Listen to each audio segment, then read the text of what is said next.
Wala silang ideya kung sino ang kanilang kinalaban nang hindi makatarungang pinaalis ng isang flight attendant ang isang black na pamilya mula sa first class. Sa una, mukhang isa na namang kaso ng diskriminasyon, ngunit sa loob ng ilang minuto, lumitaw ang nakakagulat na katotohanan. Hindi ito basta mayamang pamilya, sila mismo ang nagmamay-ari ng buong airline. Ang sumunod na nangyari ay nagpaikot sa buong sitwasyon. Bago tayo sumabak sa kwento, ipaalam sa amin sa mga komento kung saan kayo nanunood. At kung mahilig kayo sa ganitong mga kwento, huwag kalimutang i-like, i-share at mag-subscribe para sa higit pa. Sa boarding gate, isang alon ng enerhiya ang pumuno sa himpapawid habang nagmamadali ang mga pasahero na hanapin ang kanilang mga upuan. Kabilang sa kanila ang isang maayos na nakabihis na pamilya ng 3. Si Ronald Sanchez, ang kanyang asawang si Carmen at ang kanilang masiglang 5 taong gulang na anak na si Sergio. Matalas ang hitsura ni Ronald sa kanyang pinasadya at navy na suit. May dala siyang makinis na leather na maleta at may kalmadong kilos.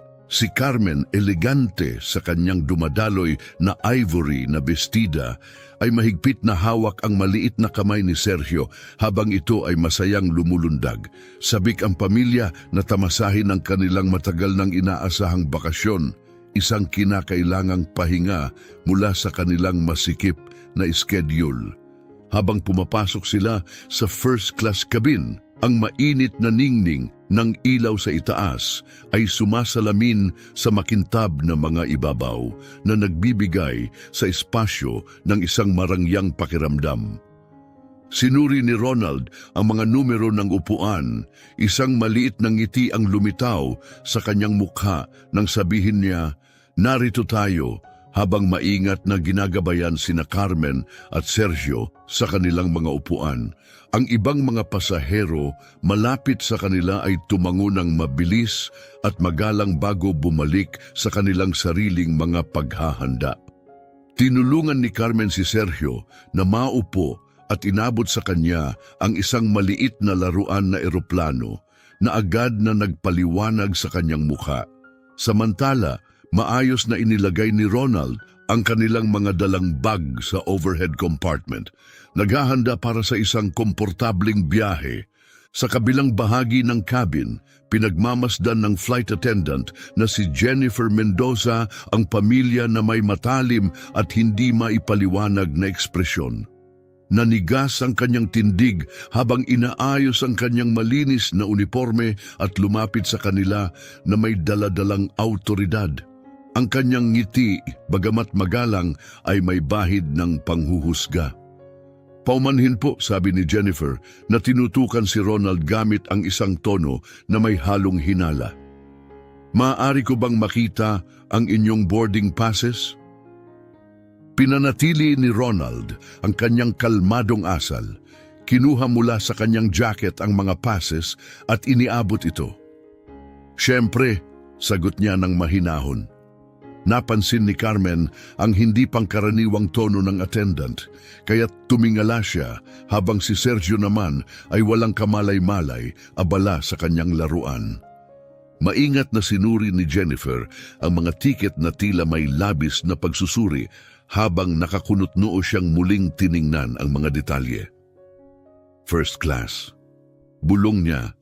Hindi na itago ang kanyang hindi paniniwala. Tumango si Ronald ng mahinahon.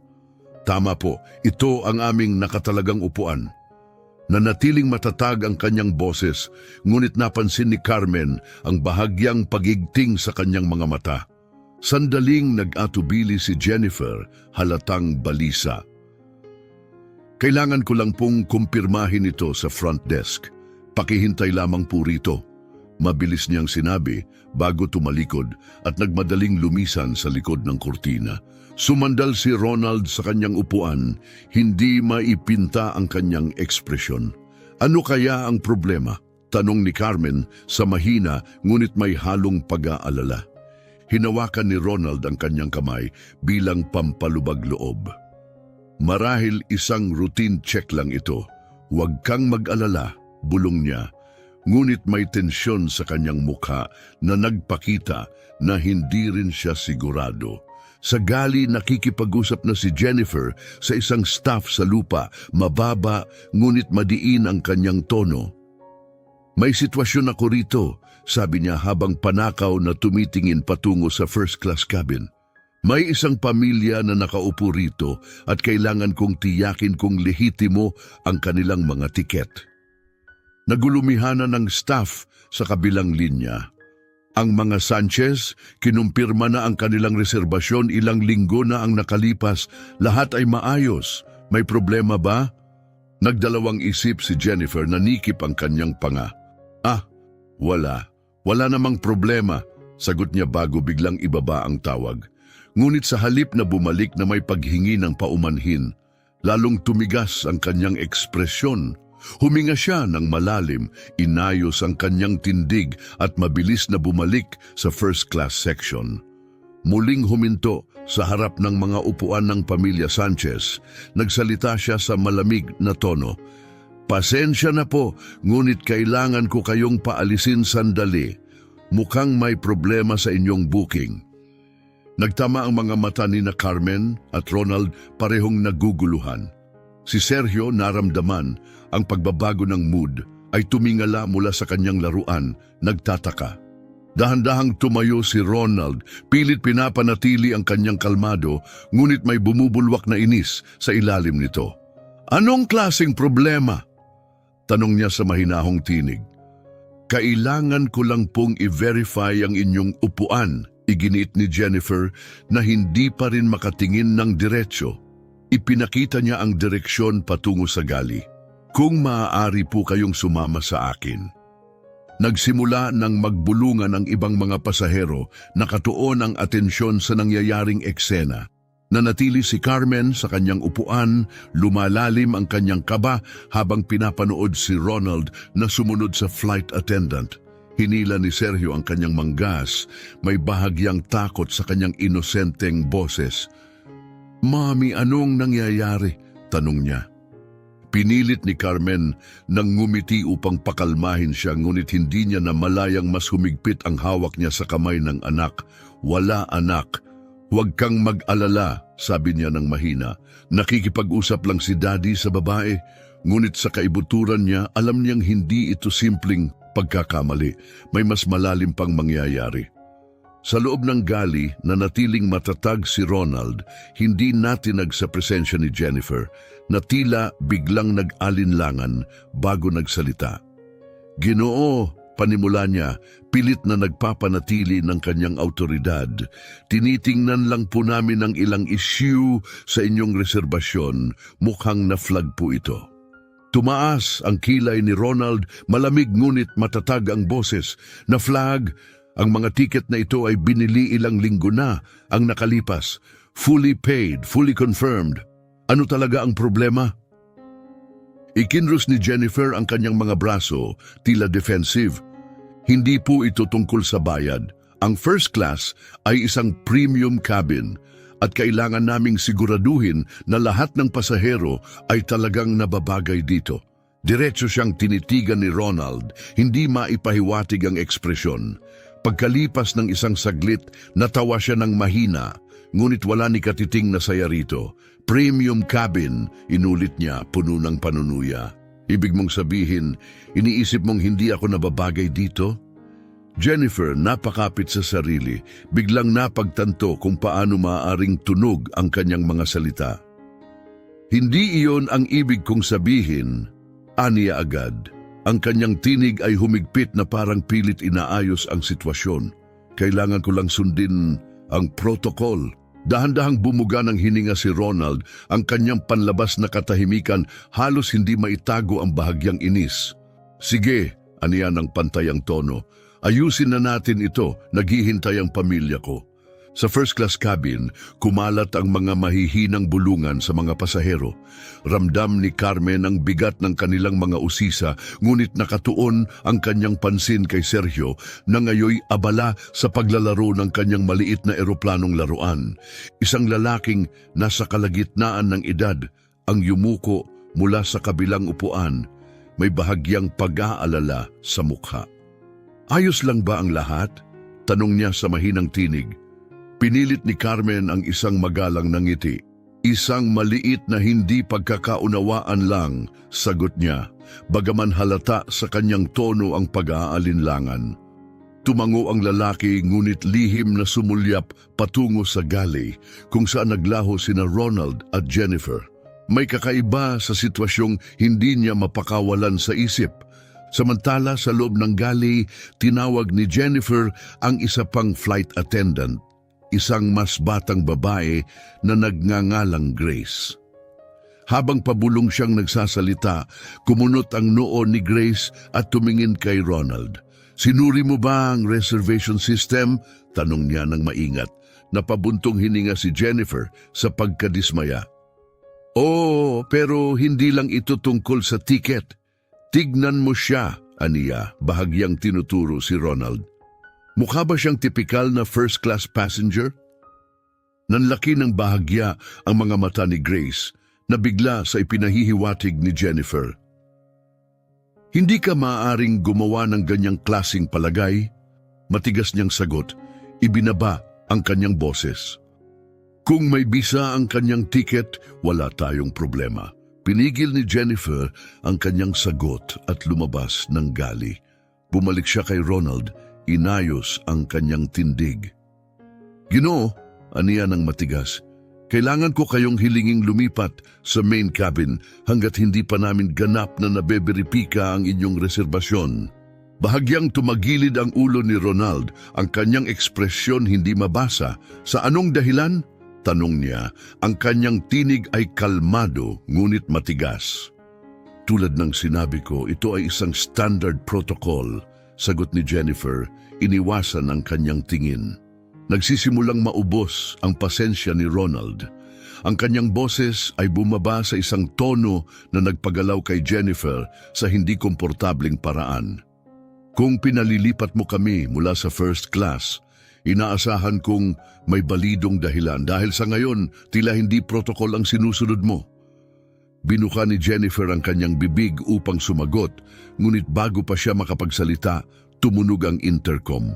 Ang boses ng kapitan ay pumuno sa kabin, kalmado at may autoridad. Mga ginoo at ginang, mangyaring manatiling nakaupo habang tinatapos namin ang ilang mga pagsasaayos. Pinahahalagahan namin ang inyong pasensya at titiyakin ang isang maayos na biyahe. Halos hindi narinig ni Jennifer ang anunsyo, lalo na nang makita niyang inilabas ni Ronald ang kanyang telepono mula sa bulsa. Paumanhin anya ng malamig, tumalikod habang may tinawagan. Mananatiling mahinahon ang kanyang boses, ngunit may hindi matatawarang autoridad. Ito na ba ang tamang oras? Saglit na katahimikan ang sumunod bago siya bahagyang tumango. Mabuti, ipagpatuloy ang plano. Pagkatapos tapusin ang tawag, ibinalik niya ang telepono sa kanyang bulsa at tiningnan si Jennifer ng direkta. Ang kanyang katahimikan mas lalong hindi nakakapanatag. Babalik na ba kami sa pamilya ko ngayon? Nag-atubili si Jennifer, halatang hindi sigurado. Walang imik, tumalikod siya at nagsimulang lumakad pabalik sa first class cabin. Nang pumasok sila, tahimik ang mga pasahero, lahat ng mata nakatutok sa kanila. Alam nilang may nangyayari. Tumayo si Carmen, ang kanyang tingin nakatuon kay Ronald, nagtatanong ng walang salitang binibigkas. Tumango siya sa kanya ng mahinahon, ngunit may nakita siyang kakaiba sa kanyang mga mata, isang tahimik na senyales na hindi pa ito tapos. Sinubukan ni Jennifer na manatiling kalmado, idiniretso ang kanyang tindig bago muling nagsalita.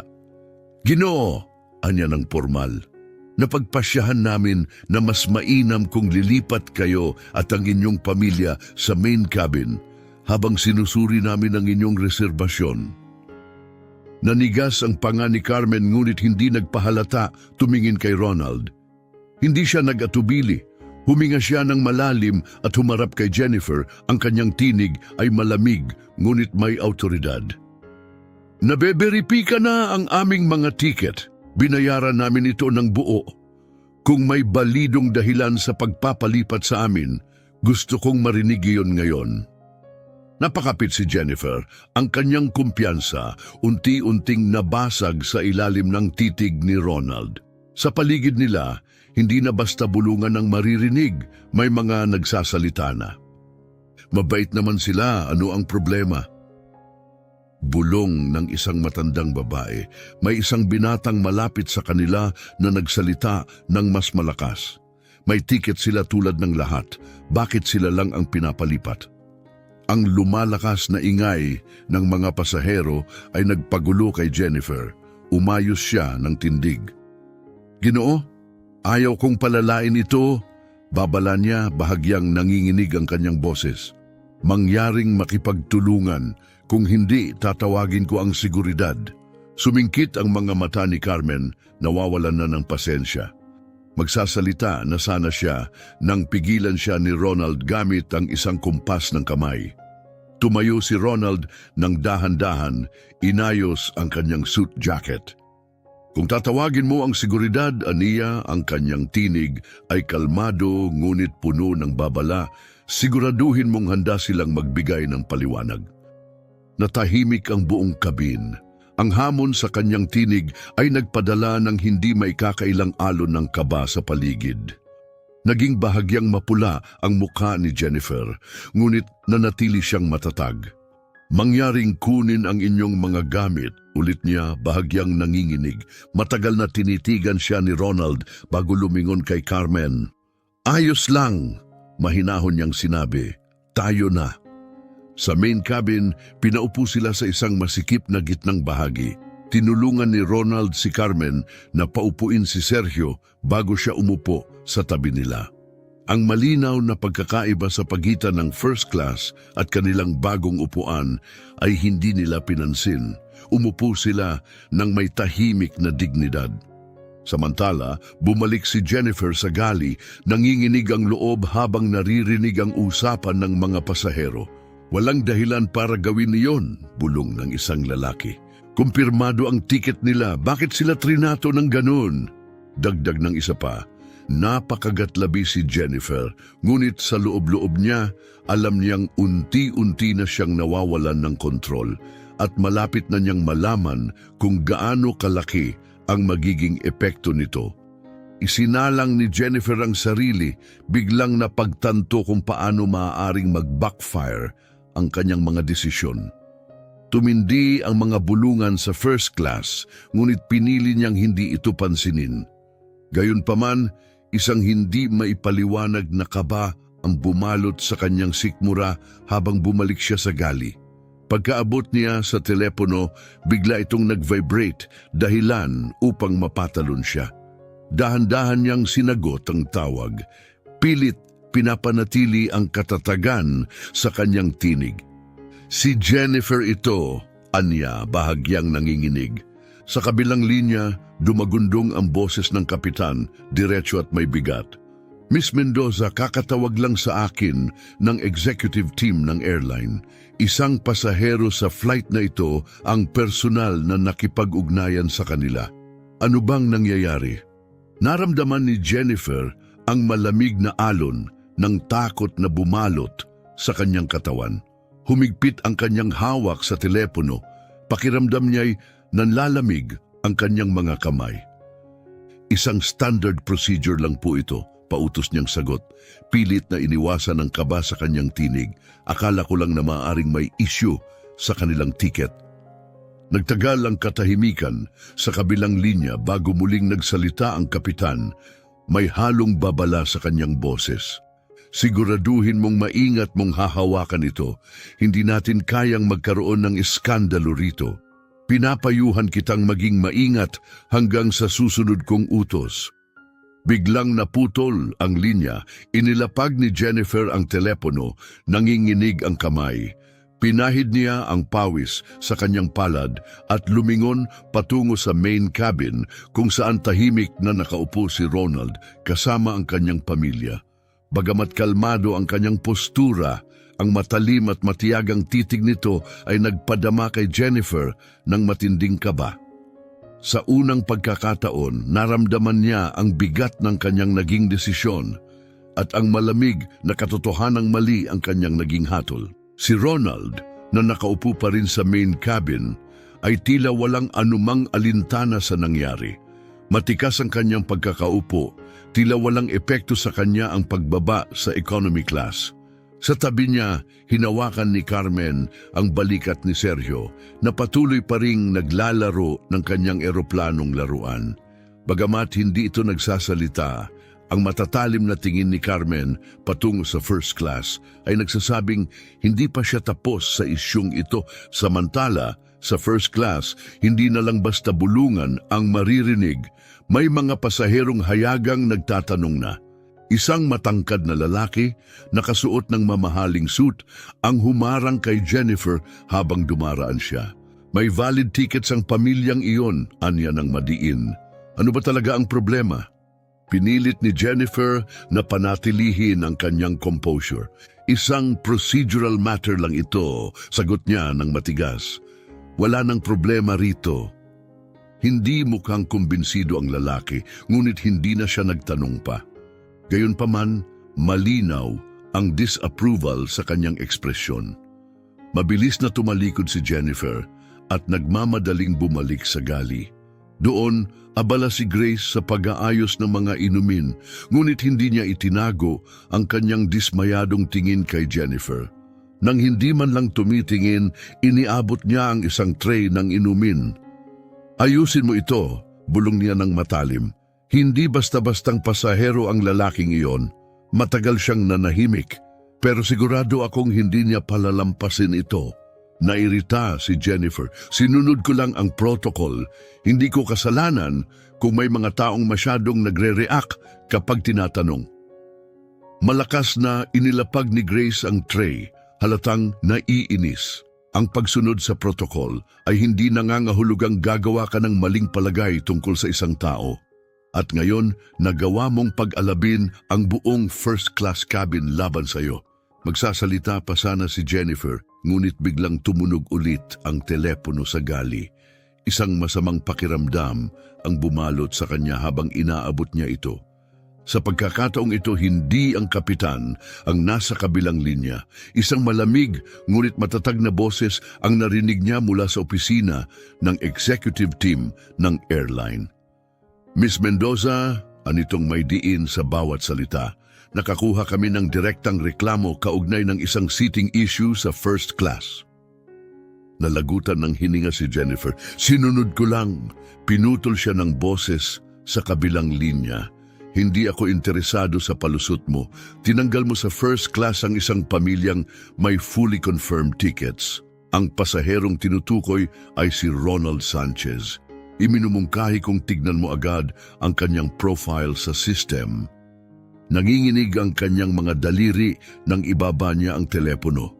Nangingilid ang kanyang pawis habang nagmadaling pumunta sa service computer.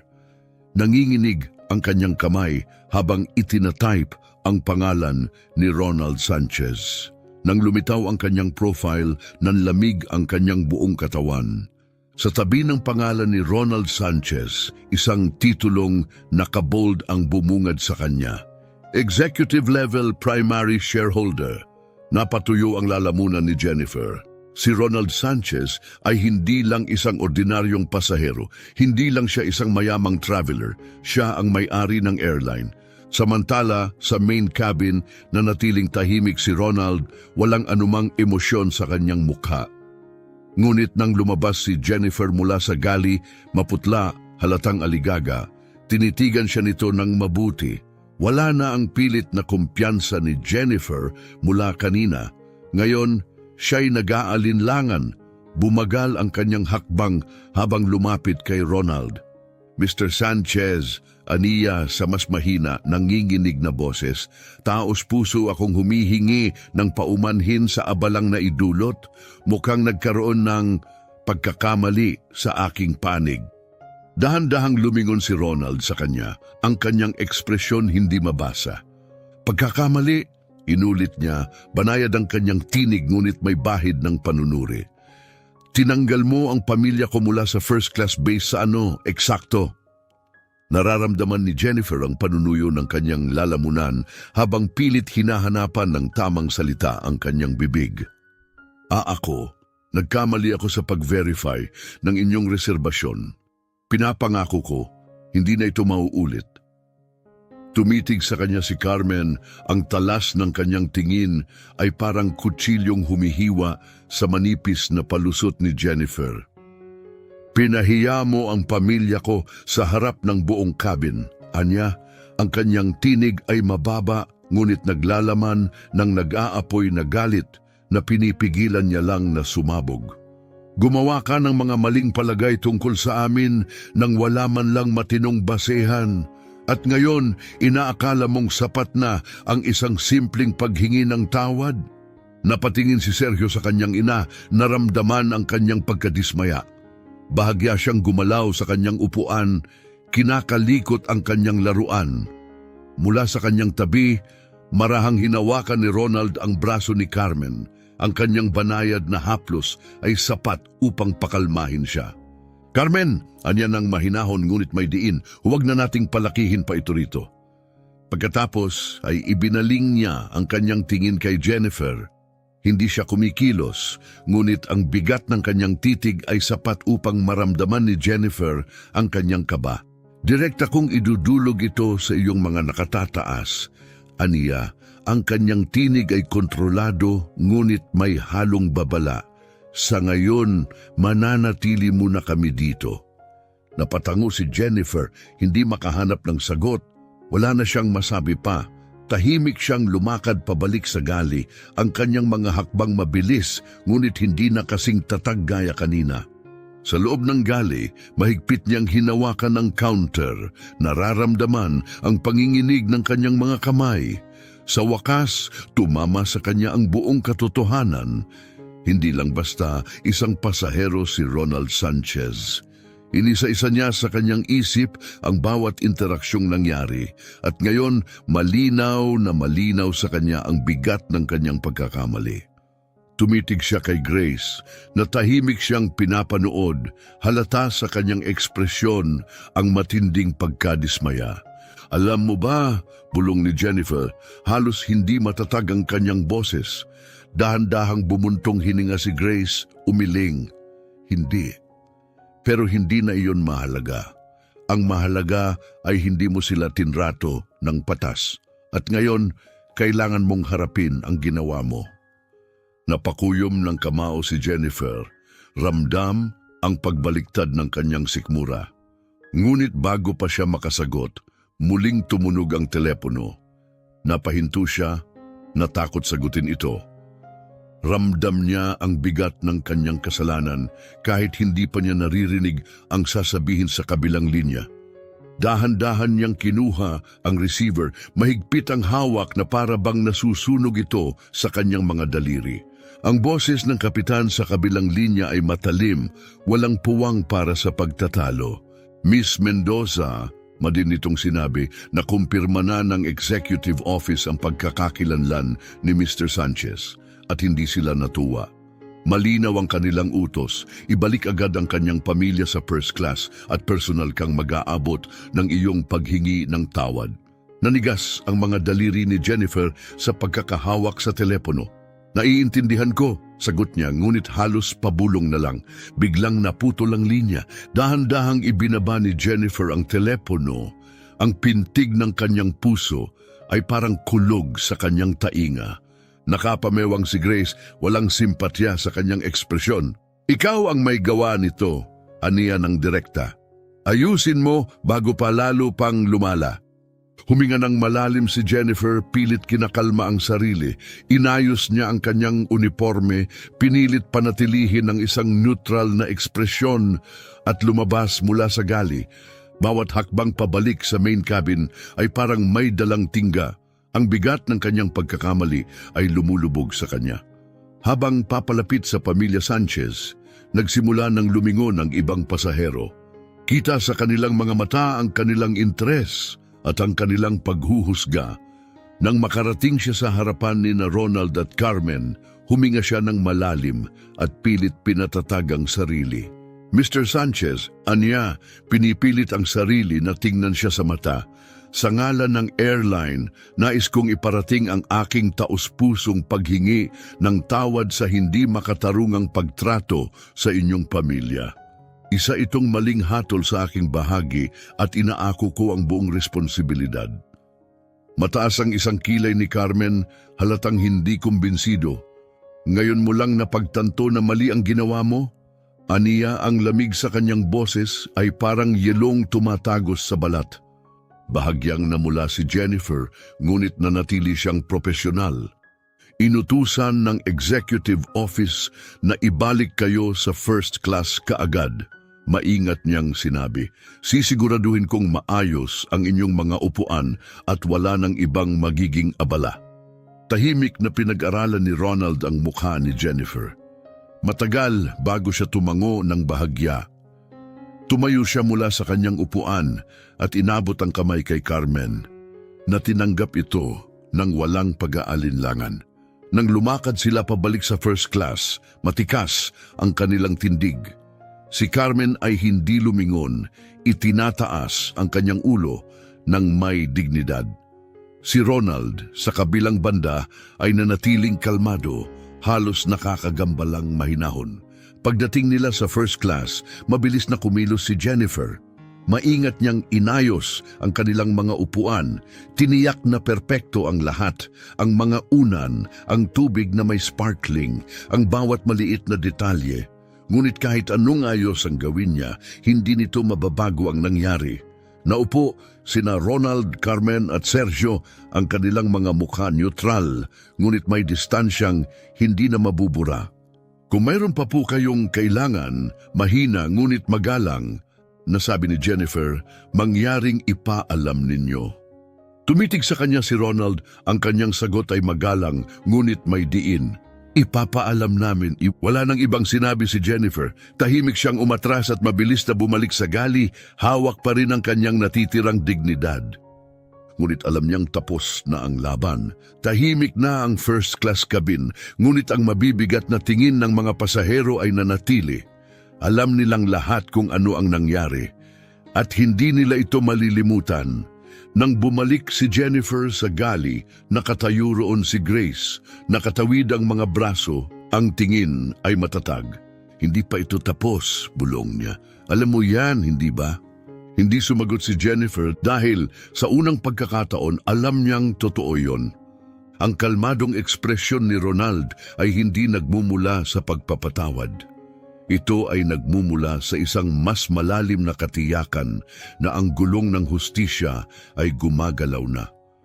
At wala nang makakapigil dito. Habang bumalik ang paglipad sa isang normal na takbo, sinubukan ni Jennifer na ituon ang kanyang pansin sa mga natitirang gawain, ngunit nilamon siya ng pagkabalisa. Bawat tingin mula sa isang pasahero ay parang tahimik na paghatol. Bawat pakikisalamuha ay isang paalala ng pagkakamaling kanyang nagawa. Muling tumingin ang kanyang mga mata patungo sa first class kung saan nanatili sina Ronald at ang kanyang pamilya. Mukha silang kalmado, ngunit ang kanilang presensya ay parang bigat na hindi niya matakasan, isang patuloy na paalala ng bagyong kanyang nilikha. Ngunit si Ronald ay malayo sa pagiging pasibo. Nakaupo siya ng tuwid, maingat na nagtatype sa kanyang telepono. Bawat galaw ay eksakto at sinadya. Sa tabi niya, si Carmen ay nakasandal sa kanyang upuan. Ang ekspresyon ay hindi mabasa, habang si Sergio ay masayang sumisip-sip mula sa isang juice box, ganap na walang kamalay-malay sa tensyong lumulutang sa hangin. Ang matinding kaibahan ng kanilang katahimikan at ang alimpuyo ng pag-aalala sa loob ng kabin ay lalo lamang nagpabigat sa kapaligiran. Hindi lamang si Jennifer ang nakapansin sa pagbabago ng atmosfera. Si Grace, tahimik na nagmamasid mula sa gali, ay narinig ang mga bulungan ng mga pasahero sa first class. Sa tingin mo ba maghahain sila ng formal na reklamo? Pabulong na tanong ng isang lalaki sa kanyang kasama. Kung ako ang nasa kalagayan nila, Sagot ng isa pa, ididiretso ko ito sa corporate. Ang tunog ng teleponong nagri-ring sa gali ay nagpatigil kay Jennifer.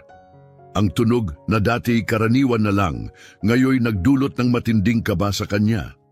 Sandali siyang nag-atubili bago sumagot, mahigpit na hawak ang receiver.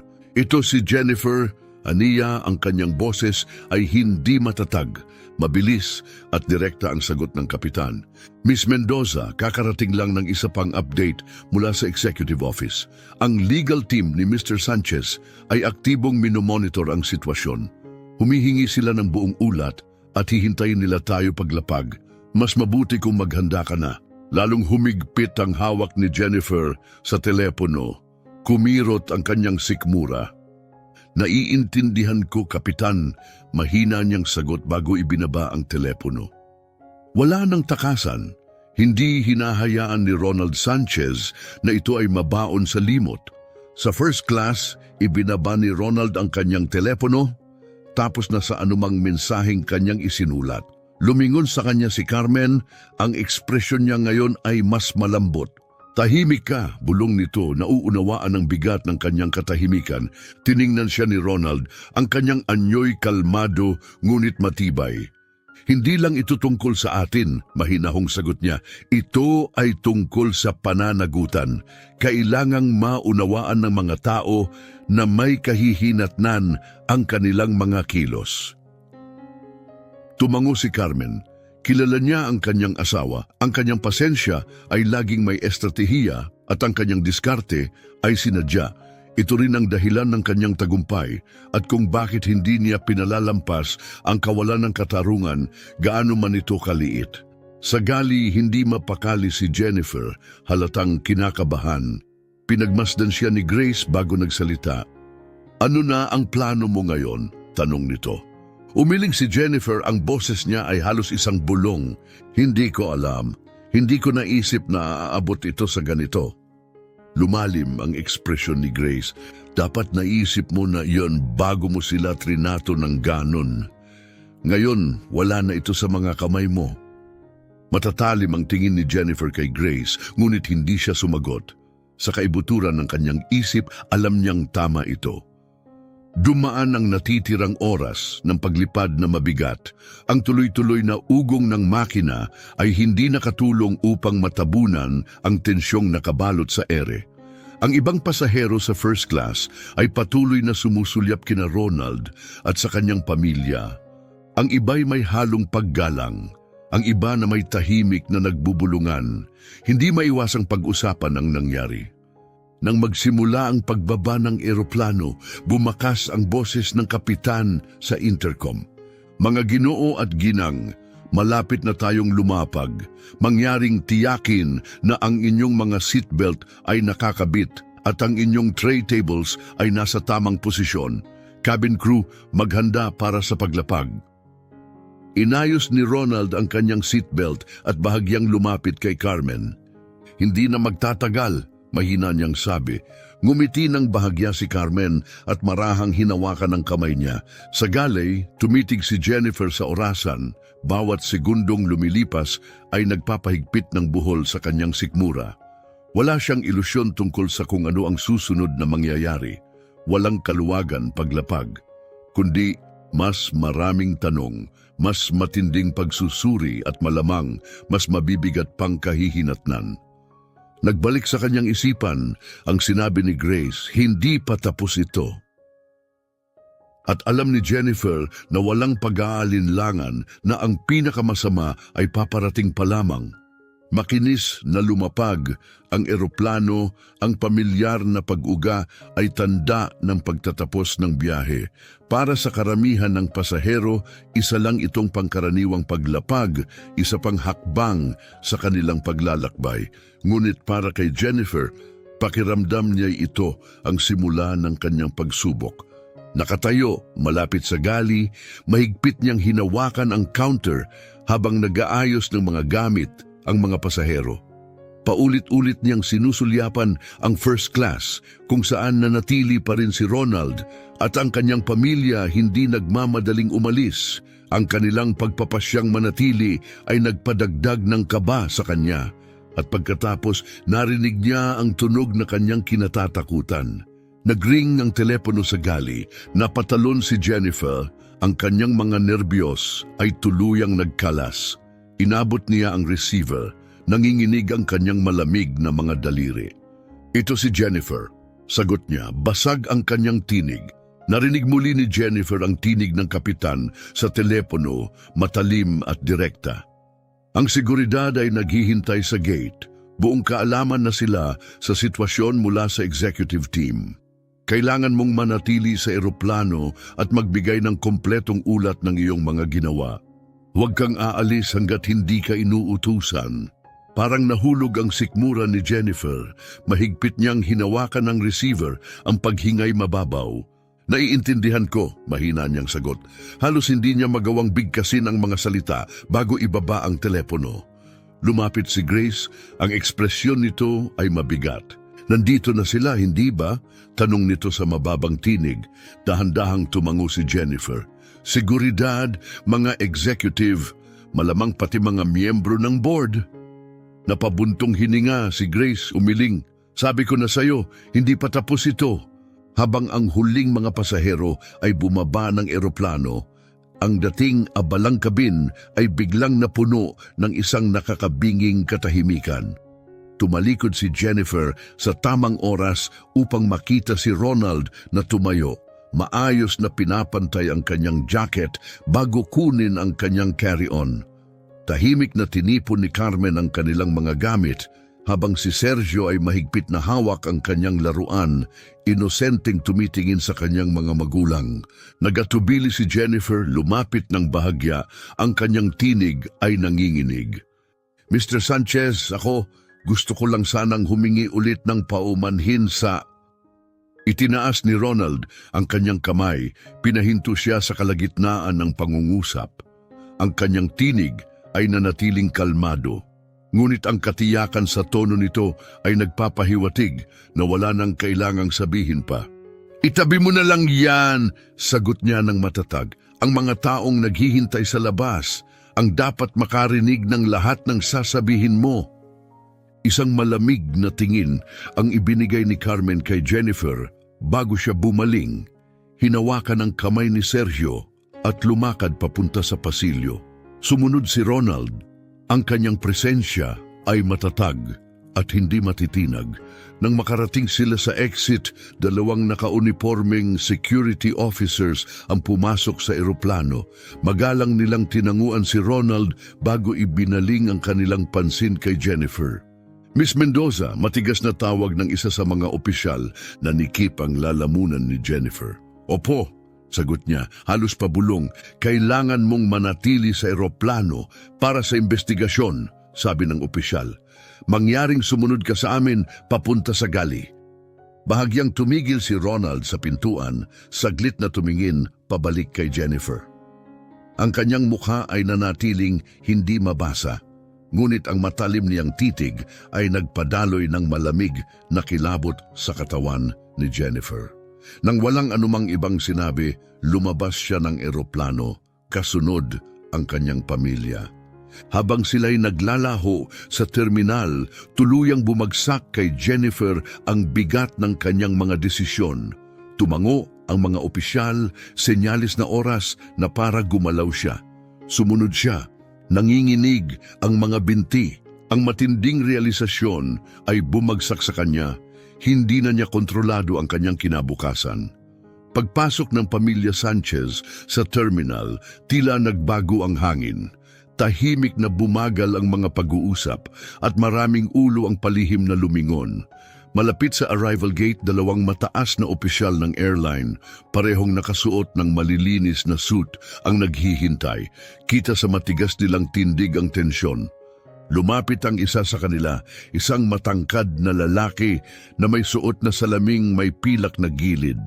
Pinilit nitong ngumiti ng magalang, ngunit may kasamang seryosong tono. Mr. Sanchez, panimula nito, maingat ang tono ngunit humihingi ng paumanhin.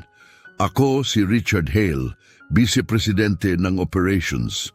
Sa ngalan ng airline, nais kong ipaabot ang aming taos-pusong paghingi ng paumanhin sa hindi katanggap-tanggap na pagtrato sa inyo at sa inyong pamilya. Mangyaring malaman ninyo na tinitingnan namin itong seryoso. Dahan-dahang tumango si Ronald, ang kanyang ekspresyon ay nanatiling walang emosyon. Nakatayo sa tabi niya si Carmen, mahinahon ngunit matatag. Ang mga daliri niya ay bahagyang nakapulupot kay Sergio. Umaasa akong totoo yan, sagot ni Ronald. Ang kanyang tinig ay kalmado, ngunit matalim. Hindi lang ito tungkol sa pamilya ko. Tungkol ito sa mga pamantayang sinasabi ng airline nyo na sinusunod ninyo. Mga pamantayang malinaw na nabigo ngayon. Nilunok ni Richard ang kanyang laway, inaayos ang kanyang kurbata. Tama kayo, Mr. Sanchez. Sinimulan na namin ang internal review, magkakaroon ng ganap na pananagutan at nire-revisa namin ang aming training procedures upang matiyak na hindi na ito mauulit. Bahagyang tumango si Ronald, ang kanyang mga mata ay matalas. Pananagutan, inulit niya, hinayaang lumutang ang salita sa hangin. Yan mismo ang inaasahan ko at inaasahan kong makakita ng totoong pagbabago. Hindi lang mga walang saysay na salita mula sa korporasyon. Ang mga salita ay hindi nagtatama ng maling nagawa. Ang mga aksyon ang gumagawa niyan. Mabilis na tumango si Richard. Siyempre, ang flight attendant na sangkot ay kasalukuyang iniimbestigahan at kung kinakailangan, magkakaroon ng nararapat na aksyon. Kung maaari, nais kayong makausap ng CEO mismo upang pag-usapan ito ng mas detalyado. Lumingon si Ronald kay Carmen na mahinang tumango bilang pagsang-ayon. Bumalik ang tingin niya kay Richard. Ayusin niyo ang schedule. Maikli niyang sabi, maglalaan ako ng oras. Sa sinabi niyang iyon, kinuha ni Ronald ang kamay ni Carmen at dahan-dahang lumakad papunta sa baggage claim habang ang mga opisyal ay naiwan sa likuran, palitang nagkakatinginan ng may pag-aalalang ekspresyon. Samantala, sa loob pa rin ng eroplano, nakaupo ng matigas si Jennifer Sagali, napapalibutan ng 2 security officers. Bahagyang nanginginig ang kanyang mga kamay, malamig ang pawis sa kanyang palad na nakadikit sa malamig na ibabaw ng mesa. Pinutol ng isa sa mga opisyal ang katahimikan. Miss Mendoza, kailangan namin ng buong paliwanag sa nangyari sa flight na ito. Kasalukuyang nire-review ng airline executive team ang formal na reklamo ni Mr. Sanchez. Mabilis na naglikot ang paningin ni Jennifer sa pagitan ng mga opisyal. Hindi pantay ang kanyang paghinga. Hindi ko alam kung sino siya, nauutal niyang sagot. Akala ko may problema sa mga tiket nila. Kumunot ang noo ng isang opisyal. Miss Mendoza, hindi ang tiket ang problema. Ang naging problema ay ang iyong desisyon. Bakit mo pinili na alisin ang isang pamilyang may kumpirmadong first-class reservation? Nag-alinlangan si Jennifer. Binuka niya ang kanyang bibig, ngunit agad na muling isinara, pilit na hinahanap ang tamang sagot. Nang sa wakas ay nakapagsalita siya, mahina at defensive ang kanyang tono. Sinunod ko lang ang protocol, mahina niyang sabi. Akala ko nasa maling section sila. Ang first class ay premium seating. At sila, bigla siyang natigilan, nabitin ang kanyang pangungusap sa ere, ngunit alam niyang huli na. Nasabi na niya ang hindi dapat masabi. Nanigas ang ekspresyon ng opisyal. Ang boses nito ay nanatiling kalmado, ngunit matalim. At sila ano, Miss Mendoza? Tanong nito, walang puwang para sa pag-iwas. Hindi mukhang nararapat? Nag-init ang mukha ni Jennifer. Hindi ko ibig sabihin yan. Bigla niyang sagot, nararamdaman ang kaba sa kanyang tinig. Ako lang, nagkamali ako. Hindi ko kailanman inisip na hahantong ito sa ganito. Bahagyang yumuko ang pangalawang opisyal. Ang kanyang tono ay mas matigas. Ang intensyon mo ay hindi na mahalaga ngayon. Ang mahalaga ay ang iyong ginawa at ang mga aksyon ay may kahihinatnan. Nauunawaan mo ba kung gaano ito kabigat? Mabilis na tumango si Jennifer, tuyo ang kanyang lalamunan. Bawat salitang lumalabas sa kanyang bibig ay parang nagpapaalala lamang ng sitwasyon. Hindi ko ginusto na may masaktan, mahina niyang sabi. Nanginginig ang kanyang tinig, ginagawa ko lang ang trabaho ko. Nagpalitan ng tingin ang dalawang opisyal bago muling nagsalita ang isa sa kanila. Ang trabaho mo ay tiyakin na ang lahat ng pasahero ay tinatrato ng may dignidad at respeto. Malamig nitong sagot. Ang nangyari sa flight na ito ay kabaligtaran yon. Nanatiling tahimik si Jennifer habang bumibigat ang bawat salita nilang bumabalot sa kanya na parang pabigat na hindi niya matanggal. Noon lang niya tunay na naunawaan ang laki ng kanyang nagawa. Hindi lang sa sarili niya kundi pati sa pamilya Sanchez. Sa kanyang isipan, paulit-ulit na bumabalik ang matalim na titig ni Ronald at ang tahimik ngunit matibay na presensya ni Carmen. Maling inakala niyang madali lang nilang palalagpasin ito. Ngayon, nagbabayad siya sa kanyang pagkakamali. Samantala, sa terminal, dumating ang pamilya Sanchez sa baggage claim. Hawak pa rin ni Sergio ang kanyang laruan habang masiglang pinapanood ang gumagalaw na conveyor belt. Walang bahid ng pagkabahala mula sa mga nangyari kanina. Tahimik na nakatayo sina Ronald at Carmen. Ang kanilang mga ekspresyon ay hindi madaling mabasa, ngunit sa ilalim ng kanilang katahimikan ay may nag-uumapaw na emosyon. Sa wakas, bumasag si Carmen ng katahimikan. Sa tingin mo ba, may gagawin talaga sila tungkol dito? Tanong niya, ang tinig ay kalmado, ngunit may halong frustration. Lumingon si Ronald sa kanya, ang kanyang ekspresyon ay malalim ang pag-iisip, ngunit hindi na tinag. Wala silang ibang pagpipilian, sagot niya. Nakataya ang reputasyon ng airline. Kung hindi sila kikilos, lalo lang silang mapapahiya. Habang gumagalaw ang conveyor belt, nag-vibrate ang cellphone ni Ronald sa kanyang bulsa. Inilabas niya ito at mabilis na sinuri ang mensahe. Na-escalate na ng kanyang legal team ang insidente sa board of directors ng airline. Bahagyang lumitaw ang isang manipis ng ngiti sa kanyang labi habang ibinabalik ang telepono sa kanyang bulsa. Kikilos sila, mahinahong sabi niya, ngunit puno ng autoridad ang kanyang tinig. At kung hindi, sisiguraduhin kong pagsisisihan nila ito. Matapos kunin ang kanilang mga bag, tahimik ngunit matatag nilang tinahak ang daan palabas ng airport. Sa paligid nila, maririnig pa rin ang mga bulong ng ibang pasahero. Ang iba'y may simpatya, ang iba na may galit. Ang insidenteng naganap ay nag-iwan ng marka at hindi ito basta-basta malilimutan. Ngunit para kay Ronald, malayo pa ang pagtatapos ng araw. Marami pang pagpupulong, desisyong kailangang gawin at mga pagbabagong dapat ipatupad. Habang sumasakay sila sa naghihintay na sasakyan sa labas ng terminal, tumingin siya ng isang beses pa pabalik sa airport. Ang bagyong sinimulan niya ay ngayon pa lang nagsisimula. Tahimik ang biyahe pa uwi, ngunit nanatili ang bigat ng araw sa pagitan nila. Nakatingin si Ronald sa bintana, ang kanyang mga daliri ay marahang tumutunog sa ibabaw ng leather seat. Si Carmen ay nakaupo sa tabi niya, ang kamay ay nakapatong sa kandungan ni Sergio habang mahimbing itong natutulog, mahigpit pa ring hawak ang kanyang laruan. Tanging ang mahinang ugong ng makina ang pumupuno sa katahimikan, ngunit ang isipan ni Ronald ay patuloy na gumagana. Hindi natin ito pwedeng basta palampasin, Ronald. Sa wakas ay sinabi ni Carmen, binasag ang katahimikan. Ang kanyang tinig ay mahinahon, ngunit puno ng determinasyon. Hindi lang ito tungkol sa atin, mas malaki ang bagay na ito. Kung nagawa nila ito sa atin, isipin mo kung ilang tao na walang kakayahang lumaban ang nakakaranas din ito. Dahan-dahang tumango si Ronald, ang kanyang mga mata ay nakatutok sa dumadaang tanawin sa labas. Alam ko, sagot niya. Pagkatapos, mas matatag niyang idinugtong, kaya nagsimula na akong gumawa ng mga hakbang. Hindi lang ito tungkol sa ngayon, ito ay tungkol sa pagtatakda ng isang pamantayan.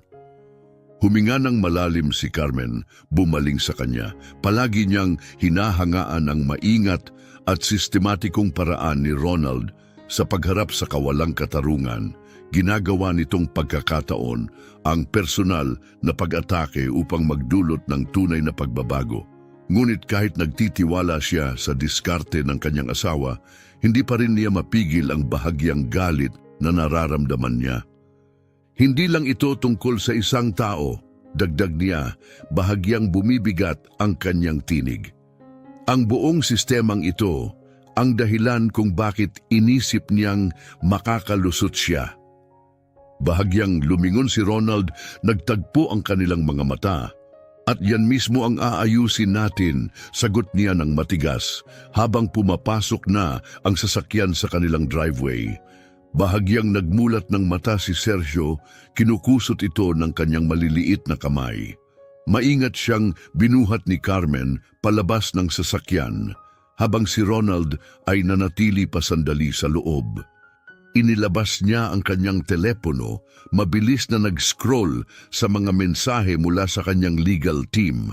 Naabisuhan na ang board ng airline at naglabas na sila ng opisyal na pahayag, isang paumanhin, isang malabong pangako na reviewin ng mga pulisiya ang karaniwang damage control.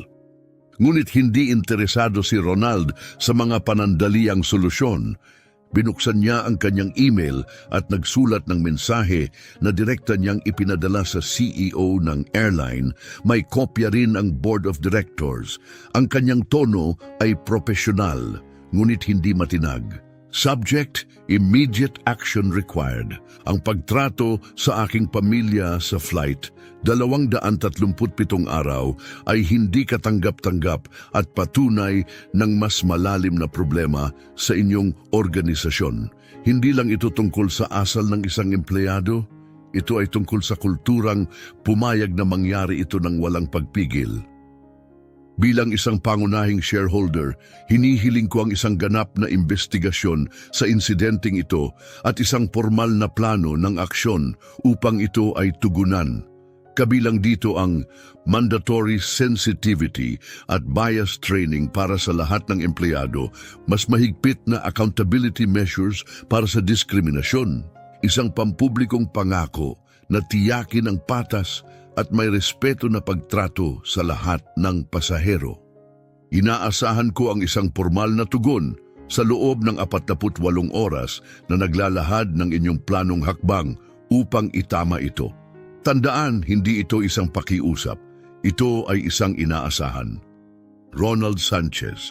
Muling binasa ni Ronald ang email bago niya pinindot ang send. Bumaba siya ng sasakyan at huminga ng malalim sa malamig na hangin ng gabi. Tahimik ang paligid, ngunit alam niyang nagsisimula pa lang ang laban. Hindi lang ito tungkol sa paghahanap ng hustisya, ito ay tungkol sa pagsigurong hindi na ito mauulit kailanman. Sa loob ng kanilang tahanan, maingat na tinakpan ni Carmen si Sergio ng kumot, hinawi ang isang kulot na hibla ng buhok mula sa kanyang noo habang dahan-dahan itong nakatulog.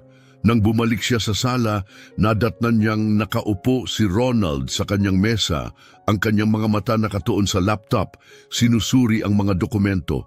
Bagaman mukhang relax ang kanyang postura, kitang-kita sa kanyang ekspresyon ang matinding focus. Ang kanyang isipan ay abala na sa susunod na hakbang. Sa tingin mo ba makikinig sila? Tanong ni Carmen, na upo sa silya sa tapat niya. Hindi inalis ni Ronald ang kanyang tingin sa screen, nakaposisyon pa rin ang kanyang mga daliri sa keyboard. Wala silang ibang pagpipilian, sagot niya. Hindi lang ito isang PR problem para sa kanila, isa itong legal at financial liability. Sisiguraduhin kong lubos nilang mauunawaan yan. Samantala, sa paliparan, nakaupo si Jennifer ng mag-isa sa isang malamig na conference room. Ang kanyang mga nerbiyos ay halos pumutok. Matapos siyang unang tanungin ng seguridad, inihatid siya dito upang hintayin ang susunod na hakbang. Pinuno ng nakabibinging katahimikan ang silid na tanging pagtiktak ng relo sa dingding ang bumabasag. Nang sa wakas ay bumukas ang pinto, 3 tao ang pumasok, isang lalaking nakasuot ng kulay abong suit, isang matapang ang itsurang babae na may hawak na clipboard at isang mas batang lalaki na may dalang laptop. Naupo sila sa tapat niya, ang kanilang mga ekspresyon ay hindi mabasa ngunit punong-puno ng autoridad. Miss Mendoza, malamig na panimula ng babae. Naatasan kaming magsagawa ng paunang pagsusuri sa insidente sa Flight 237. Hindi pa ito isang formal na pagdinig, ngunit idodokumento namin ang lahat para sa mas malalim na investigasyon. Nauunawaan mo ba? Nilunok ni Jennifer ang laway, halos pabulong ang sagot. Opo. Inayos ng lalaking nakaabong suit ang kanyang salamin at bahagyang lumapit. Magsimula tayo sa isang simpleng tanong. Ano ang dahilan mo para tanggalin sina Ginoo Sanchez at ang kanyang pamilya sa first class? Nagatubili si Jennifer, pilit na hinahanap ang tamang sagot na hindi siya mas isasadlak sa problema. Akala ko may mali, nauutal niyang sagot. Hindi ako sigurado kung valid ang kanilang mga ticket. Mabilis na nagtatype ang batang lalaki sa kanyang laptop at ang tunog ng mga susi ay lalo lang nagpalala ng tensyon sa silid. Akala mo, inulit ng babae, ang kanyang mga mata ay bahagyang naningkit. Batay saan? Eksakto. Nag-init ang pisngi ni Jennifer. Pakiramdam niya ay parang siya ay isang hayop na nasukol. Hindi sila mukhang first-class passengers. Halos pabulong niyang inamin. Bumigat ang katahimikan, puno ng hindi na kailangang ipaliwanag na kahulugan. Nagpalitan ng tingin ang babae at ang kanyang mga kasamahan bago muling nagsalita. Miss Mendoza, naiintindihan mo ba kung gaano kabigat ang sinabi mo? Namasa ang mga kamay ni Jennifer sa pawis. Ngayon, oo, nanginginig niyang sagot. Nagkamali ako, hindi ko naisip ng mabuti. Dahan-dahang bumuga ng hininga ang lalaking may suot na salamin. Ang kanyang ekspresyon ay nanatiling hindi mabasa. Ang tungkulin mo ay tiyakin na ang lahat ng pasahero ay nakakatanggap ng patas at may respeto na pagtrato.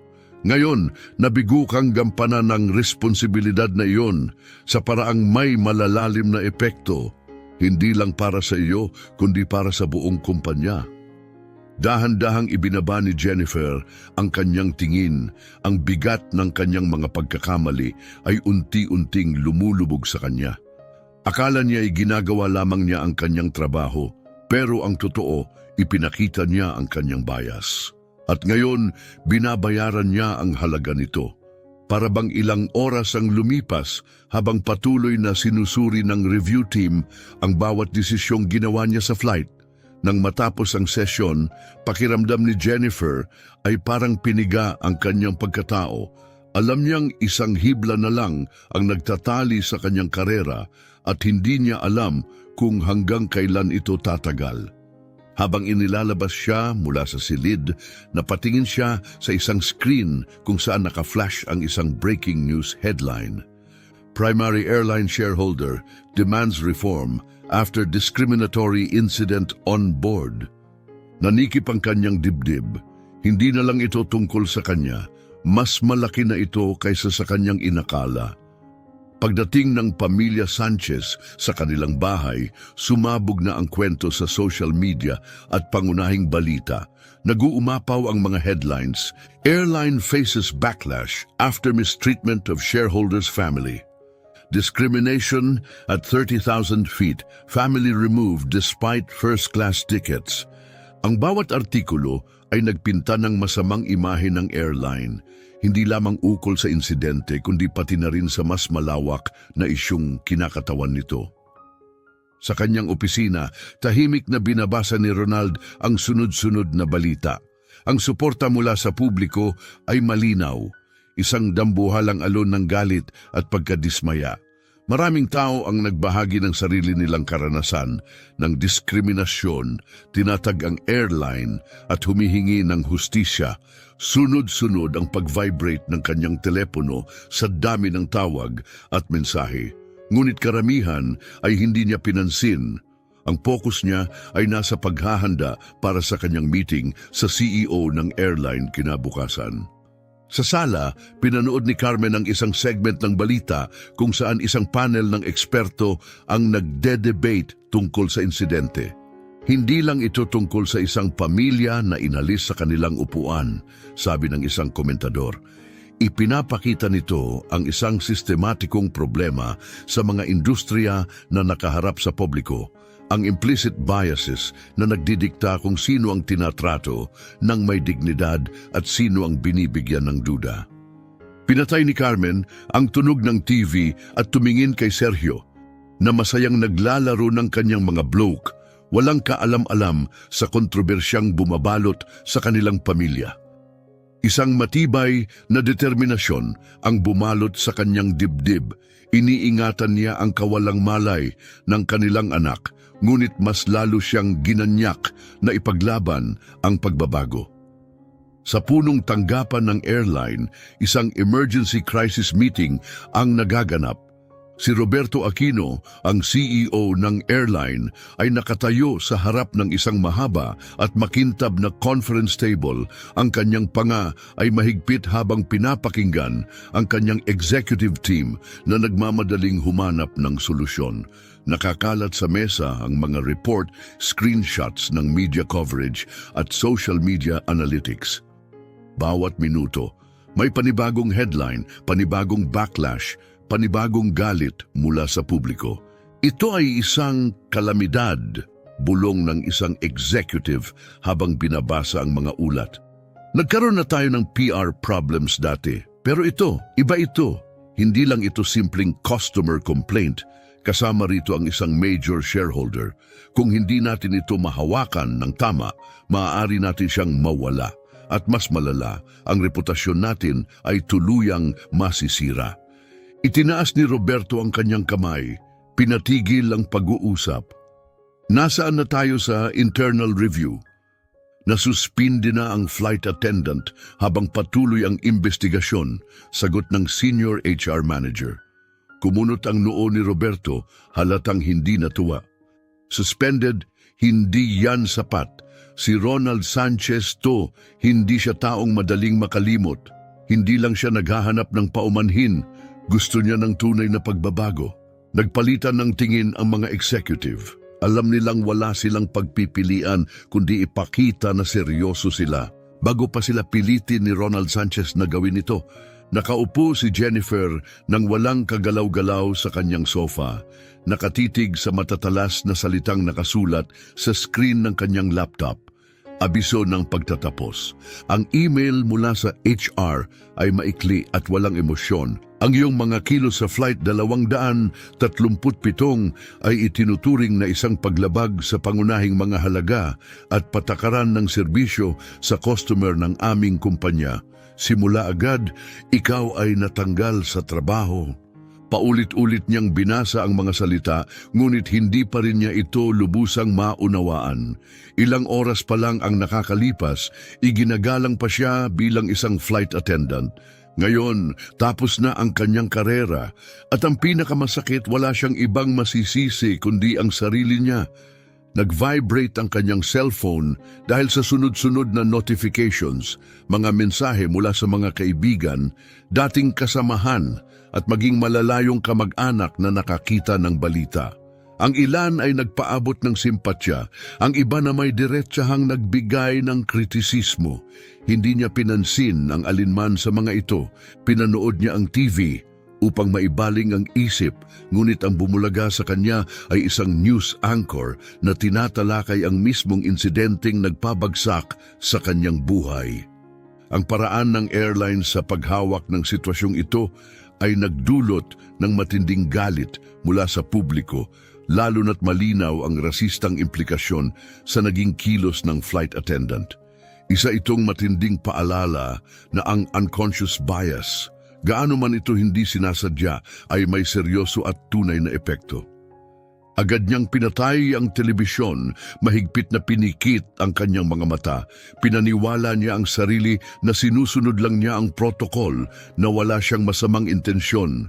Ngunit ngayon, hindi na niya maikakaila ang katotohanan, ang kanyang sariling bias, ang nagdikta ng kanyang mga desisyon, at ang mga desisyong iyon ang nakasakit, hindi lang kay Ronald Sanchez at sa kanyang pamilya, kundi maging sa kumpanyang minsan niyang ipinagmamalaki. Mabigat ang kanyang paghinga habang inaabot ang kanyang laptop. Nanginginig ang kanyang mga daliri sa keyboard bago siya sa wakas ay nagsimulang mag-type ng isang email. Subject, ang aking paumanhin. Ginoo at Ginang Sanchez, ako po ay taos-pusong humihingi ng paumanhin sa aking mga ginawa sa Flight 237. Ngayon ko nauunawaan kung paano naapektuhan ng aking personal na bias ang aking mga desisyon at labis kong pinagsisisihan ang sakit at kahihiyang naidulot ko sa inyong pamilya. Walang maidadahilan sa aking ginawa at buong puso kong inaako ang aking pagkakamali. Alam kong hindi kayang burahin ng isang paumanhin ang nangyari, ngunit nais ko lamang ipahayag ang aking taos-pusong pagsisisi. Sandali siyang nag-alinlangan bago pinindot ang send. Hindi niya inaasahan ang kapatawaran, ngunit alam niyang kailangang harapin ang kanyang pagkakamali. Isang maliit na hakbang, ngunit ito lamang ang kaya niyang gawin ngayon. Pagsapit ng gabi, nakaupo si Ronald sa kanyang study, maingat na sinusuri ang isang draft ng ipinanukalang mga reforma ng airline.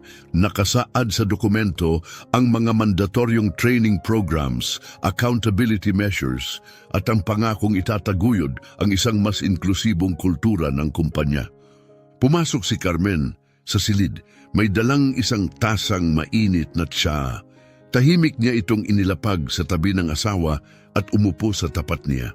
Ito na ba ang gusto mo? Tanong niya, itinuro ang mga dokumento. Bahagyang sumandal si Ronald sa kanyang upuan.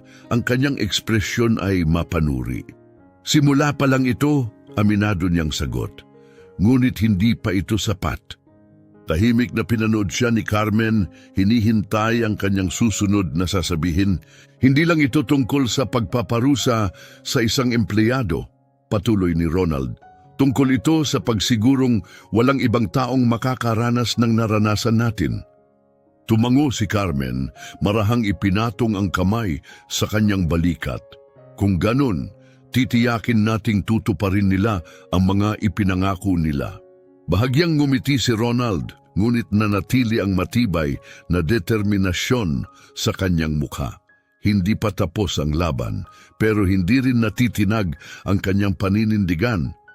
Kinabukasan, dumating si Ronald sa punong tanggapan ng airline, isang matayog na gusali na may makintab na salaming dingding. Bumabagtas sa abalang mga lansangan ng lungsod. Pagkapasok niya, isang maayos manamit na assistant ang sumalubong sa kanya, halatang kabado ngunit magalang.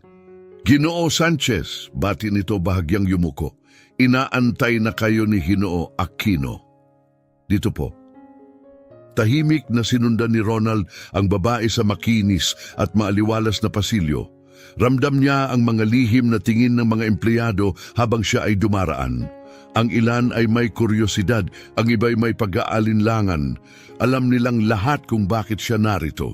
Huminto ang assistant sa harap ng isang malaking conference room at binuksan ang pinto. Sa loob tumayo si Roberto Aquino, ang CEO ng airline, upang batiin siya. Ginoo Sanchez, salamat sa inyong pagpunta. Aniya inilahad ang kanyang kamay. Lubos kaming nagsisisi sa mga pangyayaring nagdala sa atin dito. Tumango si Aquino at itinuro ang malaking screen sa harapan na nagpapakita ng isang presentasyon. Lubos akong sumasang-ayon, sagot nito. Hayaan ninyong ipakita ko ang mga agarang hakbang na ginawa namin. Pinindot niya ang unang slide. Tinanggal na namin sa trabaho ang flight attendant na sangkot, panimula niya. Bukod dito, naglunsad kami ng mandatoryong sensitivity at bias training para sa lahat ng empleyado, lalo na sa mga nasa customer service roles. Ipinapatupad din namin ang mas mahigpit na accountability framework upang maiwasan ang mga ganitong insidente sa hinaharap. Tahimik na nakinig si Ronald, sinisiyasat ang bawat detalye. Nang matapos si Aquino, dahan-dahan siyang lumapit sa mesa, pinagtagpo ang kanyang mga daliri. Isang hakbang ito sa tamang direksyon, anya ng mahinahon. Ngunit linawin natin ang pagtanggal ng isang empleyado at ilang training modules ay hindi sapat upang ayusin ang tunay na problema. Hindi lang ito tungkol sa isang insidente, tungkol ito sa mismong kultura ng inyong kumpanya. At hindi ito mababago sa isang gabi. Bahagyang nagbago ang postura ni Aquino ngunit muling tumango. Tama kayo, aminado niya. Hindi namin nais na ito ay maging simpleng PR move. Nais naming magkaroon ng tunay at pangmatagalang pagbabago. Tumipa si Ronald sa mesa, ang kanyang tono ay matigas. Kung ganon patunayan ninyo. Ano ang inyong mungkahi? Tanong ni Aquino. Diretsong tiningnan siya ni Ronald. Gusto ko ng buwanang progress reports tungkol sa pagpapatupad ng mga reformang ito, sagot niya. Gusto kong makakita ng aktwal na datos, mga trend sa insidente, feedback ng empleyado, at konkretong pagbabago. Tumango si Aquino at sinimulang inuta ang mga puntos. At gusto ko ng independent review. Hindi lang internal team ninyo ang magre-report sa sarili nila, isang third-party audit na may buong transparency. Muling tumingin si Aquino kay Ronald bago dahan-dahang tumugon. Kaya namin yan, sabi niya pagkatapos ng isang saglit, at gagawin namin yan. Bahagyang tumango si Ronald. Kung ganon, titingnan natin kung ito ay higit pa sa damage control. Saglit na nagatubili si Roberto bago muling tumango. Maaari naming ayusin yan. May iba pa bang bagay na inaasahan mo? Bahagyang tumigas ang ekspresyon ni Ronald. Oo, inaasahan ko rin ang isang pampublikong paghingi ng paumanhin, hindi lang sa pamilya ko, kundi sa bawat pasaherong kailanman ay nakaranas ng diskriminasyon habang lumilipad gamit ang airline ninyo. Hindi lang ito tungkol sa akin, ito ay tungkol sa pagtatakda ng isang pamantayan. Bahagyang humigpit ang panga ni Roberto, ngunit hindi siya tumutol. Nauunawaan ko, maglalabas kami ng formal na pahayag ngayong araw. Umupo si Ronald ng bahagyang nakasandal, ang kanyang postura ay kalmado ngunit may autoridad. Mabuti, at linawin natin, Ginoo Aquino, huwag mong ipagkamali ang pakikipagtulungan ko sa pagiging kampante. Nanatili ang tensyon sa silid habang mahigpit na tumango si Roberto. Hindi namin kayo bibiguin, sagot niya. Mas mahina na ang kanyang tinig ngayon. Habang palabas si Ronald sa punong tanggapan ng airline, nag-vibrate ang kanyang telepono sa dami ng mga notifications. Patuloy pa ring umaalab ang social media sa usapan tungkol sa insidente. Bagaman napakaraming suporta para sa kanyang pamilya, napansin din ni Ronald ang mas malalim na usapan na lumilitaw. Hindi lang galit ang mga tao sa nangyari sa kanila, kundi hinihingi rin nila ang mas malalim na sistematikong pagbabago. Sa bahay, nakaupo si Carmen sa kusina, nakabukas ang kanyang laptop habang binabasa ang isang email mula sa PR team ng airline. Nakasaad dito ang kanilang planong pampublikong pahayag na naglalaman ng opisyal na paghingi ng tawad at mga pangakong reforma sa kanilang mga pulisiya. Ipinasa niya ito kay Ronald na may kasamang simpleng tanong. Ano sa tingin mo? Pagka-uwi ni Ronald, binasa niya ito habang inilalapag ang kanyang bag. Pagkatapos ay sumagot ng isang salita. Katanggap-tanggap. Napangiti si Carmen nang marinig ito. Pag-angat ng tingin niya ay naglalaro ang aliwalas sa kanyang mga mata. Katanggap-tanggap? Biro niya. Iyan na yata ang pinakamataas mong papuri. Tumawa si Ronald, umupo sa tabi ng counter. Simula pa lang ito, inamin niya. Marami pa tayong dapat gawin. Lumambot ang ngiti ni Carmen, ngunit naging mas seryoso rin. Sa tingin mo ba, tutuparin nila ito o damage control lang to? Bahagyang dumilim ang ekspresyon ni Ronald. Kung hindi nila tutuparin, sisiguraduhin kong pagsisisihan nila iyon. Sa airline, ramdam na ang epekto ng nangyari. Sa mga break room at pasilyo, nag-uusap ang mga empleyado tungkol sa mga pagbabagong sinasabing ipapatupad. Ang ilan ay umaasa, naniniwalang matagal nang dapat itong gawin. Habang ang iba naman ay nag-aalinlangan, hindi kumbinsido na kayang baguhin ng isang malaking kumpanya ang kultura nito sa isang iglap. Ngunit si Jennifer wala na sa eksena. Ang kanyang agarang pagkakatanggal ay naging paksa ng tahimik na usapan ng kanyang dating mga kasamahan. Ang ilan ay nagulat kung gaano ito kabilis nangyari, ngunit ang iba, lalo na ang mga nakasaksi ng kanyang kilos, ay naniniwalang hindi na ito maiiwasan. Si Grace, nakasama ni Jennifer noong araw na yon, ay nagmuni-muni habang naghahanda para sa kanyang susunod na flight.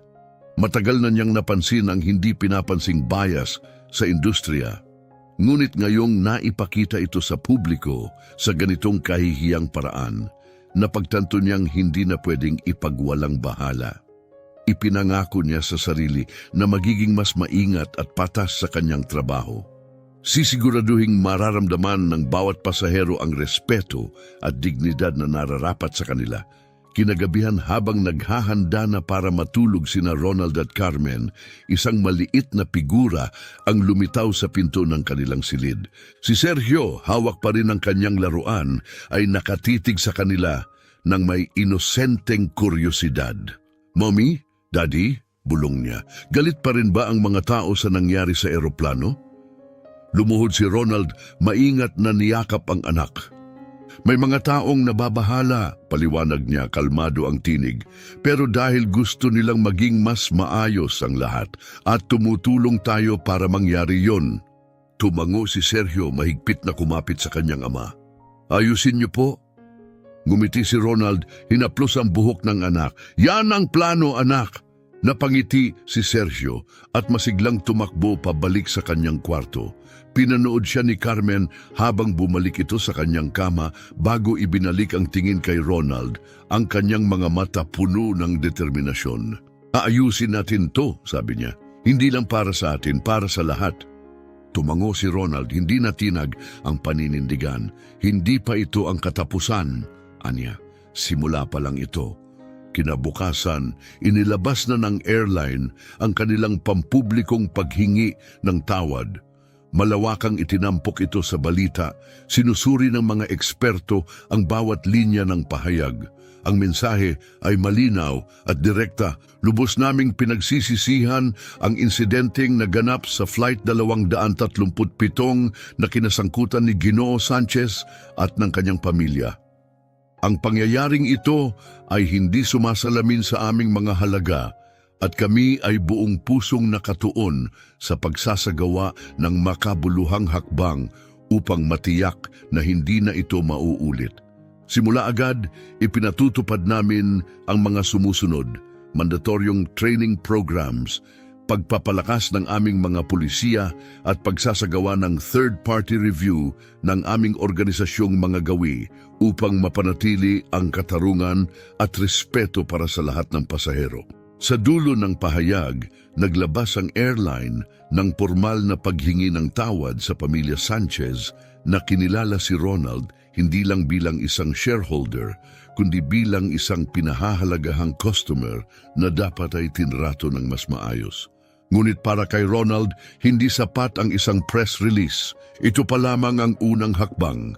Ang tunay na laban, ang bahaging tunay na magpapabago ay ngayon palang magsisimula. Malalim na bumuntong hininga si Ronald, ang kanyang mga mata nakatuon kay Sergio habang masayang inililipad ng bata ang kanyang laruan. Walang kamalay-malay sa bigat ng pag-uusap sa likuran niya. "Hindi ko alam," inamin ni Ronald kalmado, ngunit nag-iisip. "Sana, pero ang pagbabago ay hindi nangyayari ng isang gabi lang. Kailangan nito ng patuloy na presyon, tiyaga at mga taong handang manindigan para sa mas maayos na mundo." Bahagyang lumapit si Carmen sa kanya, hindi inaalis ang tingin sa kanilang anak. "Kung ganon, ipagpapatuloy natin ang laban," sagot niya. "Hindi lang para sa atin, kundi para sa kanya." Hinigpitan ni Ronald ang pagkakahawak sa baywang ni Carmen saglit bago sumagot. "Para sa kanya, aniya, Patuloy pa ring pinag-uusapan ang insidente sa social media.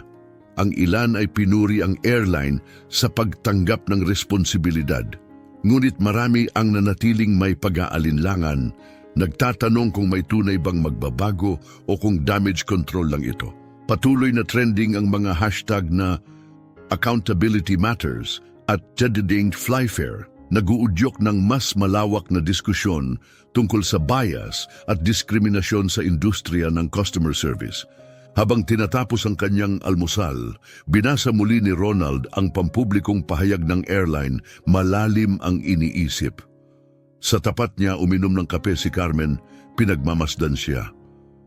"Ano sa tingin mo?" tanong niya. "Isang magandang unang hakbang," sagot ni Ronald, ibinaba ang kanyang telepono. "Pero madali lang gumawa ng mga pangako. Kailangang patunayan nilang seryoso sila." Tumango si Carmen, seryoso ang muka. "At si Jennifer, sa tingin mo ba may natutunan siya rito?"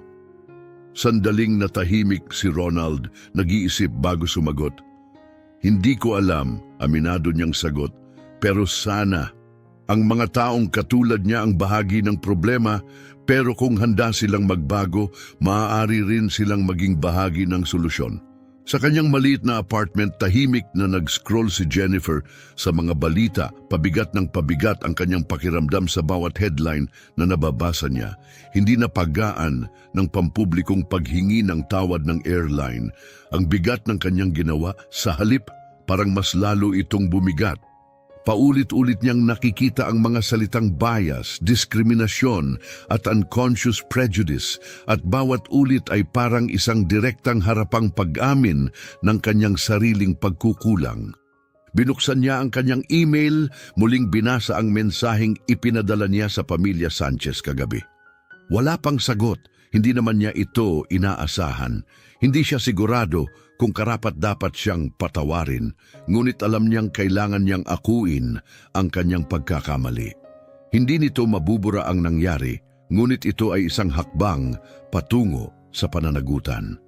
Nag-vibrate ang kanyang telepono, isang mensahe mula kay Grace. "Narinig ko ang tungkol sa pagtanggal sa iyo. Sana okay ka. Ang lahat ng ito ay isang gulo, pero baka ito ang pagkakataon mo para magsimula ulit." Matagal na nakatitig si Jennifer sa text bago siya sumagot. "Salamat, Grace. Sinusubukan ko. Marami akong kailangang pag-isipan." Mabilis ang naging sagot ni Grace. "Kung gusto mong mag-usap, nandito lang ako. Tayong lahat ay nagkakamali.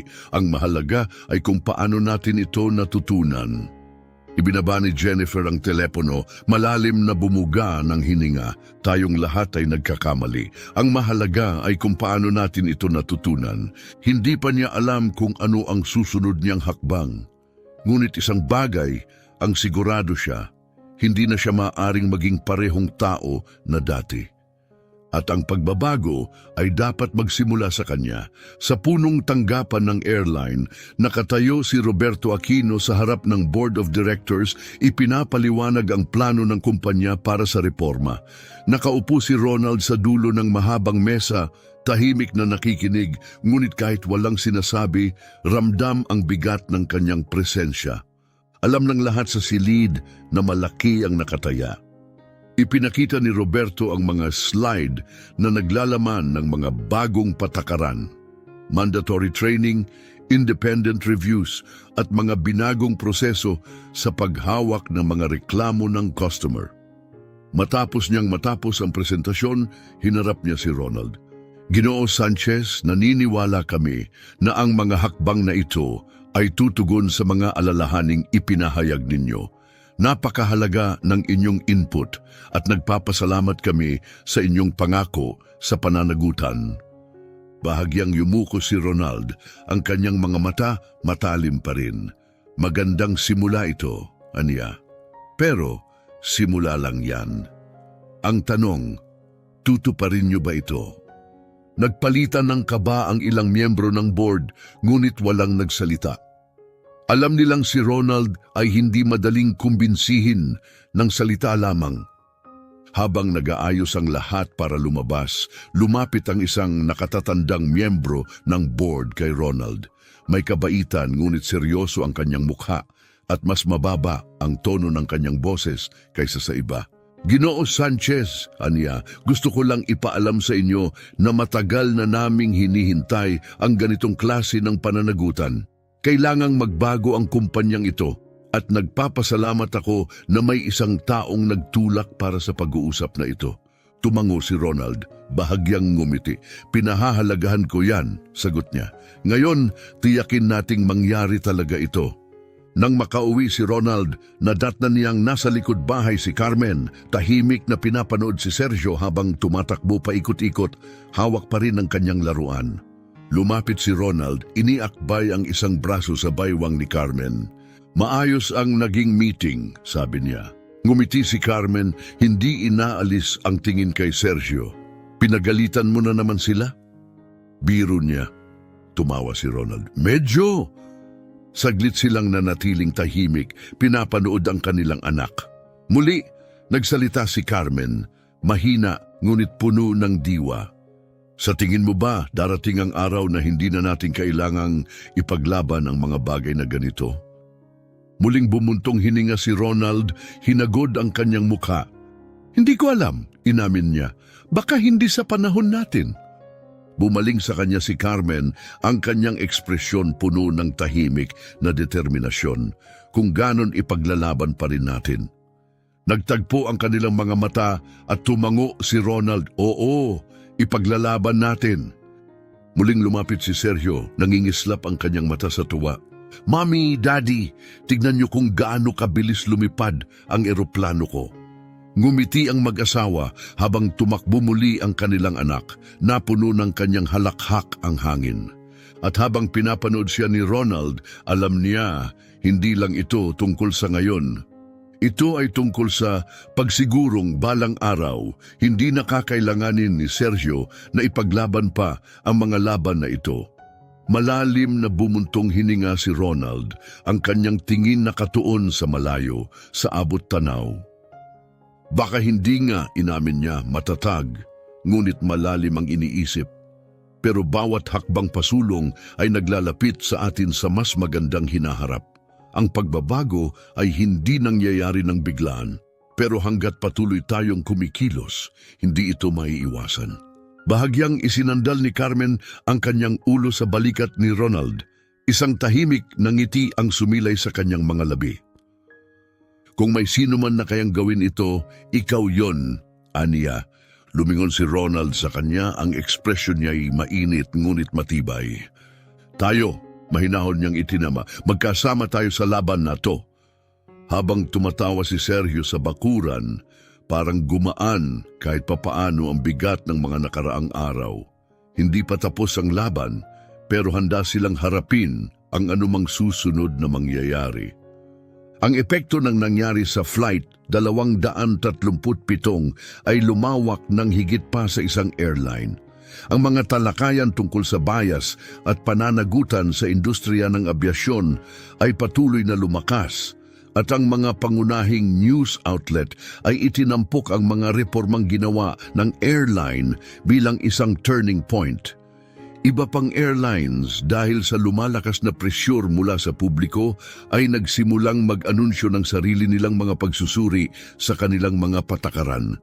Ang isang insidenteng naganap sa pamilya Sanchez ay lumaki at naging isang malawakang kilusan, isang panawagan para sa tunay na pagbabago.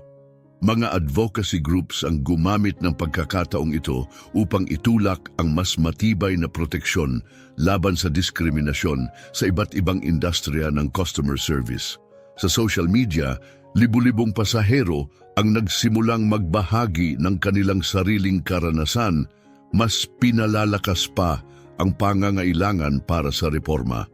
Sa kanilang tahanan, tahimik, ngunit may pag-asang sinubaybayan ni na Ronald at Carmen ang mga pagbabagong ito. Hindi ito tungkol sa atensyon o pagkilala, ito ay tungkol sa tunay at pangmatagalang pagbabago. Ang layunin nila ay hindi kailanman paghihiganti, Ang layunin nila ay siguraduhing walang ibang kailangang pagdaanan ang kanilang pinagdaanan. Isang hapon, nakatanggap si Ronald ng email mula kay Roberto Aquino, ang CEO ng airline.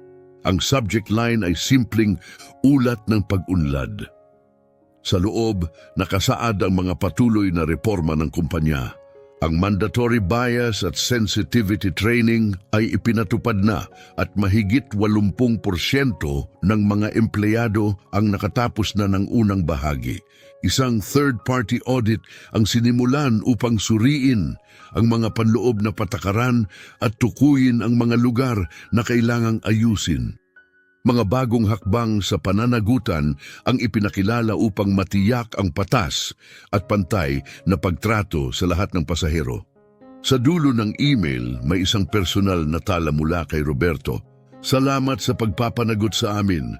Ang paninindigan mo para sa tama ay nagpatibay sa aming kumpanya at hindi pa kami tapos. Ipinasa ni Ronald ang email kay Carmen na may kasamang maikling mensahe. Unang hakbang tapos na, sunod na hakbang naman. Samantala sa isang maliit na coffee shop, nakaupo si Jennifer sa isang sulok, nakayuko sa kanyang laptop habang nagbabrowse ng job listings. Ang mga nagdaang linggo ay naging isang matinding pagsubok sa pagninilay-nilay. Hindi pa rin nawala ang sakit ng pagkawala ng trabaho, ngunit mas mabigat sa kanya ang katotohanang napagtanto niya kung gaano siya nabigo. Hindi lang bilang isang profesional, kundi bilang isang tao. Alam niyang hindi sapat ang pagsisisi lamang, kailangan niyang maging mas mabuti. Nagsimula siyang dumalo sa diversity at bias awareness workshops, hindi dahil kailangan, kundi dahil gusto niyang maunawaan kung saan siya nagkamali. Gusto niyang matuto, lumago, at siguraduhin na hindi na niya mauulit ang kanyang pagkakamali. Habang humihigop ng kape, nag-vibrate ang kanyang telepono. Nag-alinlangan siyang tingnan ito, isang email reply mula sa pamilya Sanchez. Nanginginig ng bahagya ang kanyang kamay habang binubuksan ito. Ginang Mendoza, salamat sa iyong paghingi ng tawad. Bagaman hindi natin mababawi ang nangyari, pinahahalagahan namin ang iyong pagiging bukas sa pag-amin ng pananagutan. Ang pagbabago ay nagsisimula sa pagtanggap ng pagkakamali at umaasa kaming patuloy mong susundan ito. Matagal na nakatitig si Jennifer sa mensahe, ramdam ang buhol sa kanyang lalamunan. Hindi ito lubos na kapatawaran, ngunit ito ay isang bagay, isang pintong iniwang bukas para sa kanyang muling pagbangon kung pipiliin niyang lumakad dito. Isinara niya ang kanyang laptop at huminga ng malalim. Tapos na ang nakaraan, ngunit ang hinaharap nasa kamay niya upang hubugin.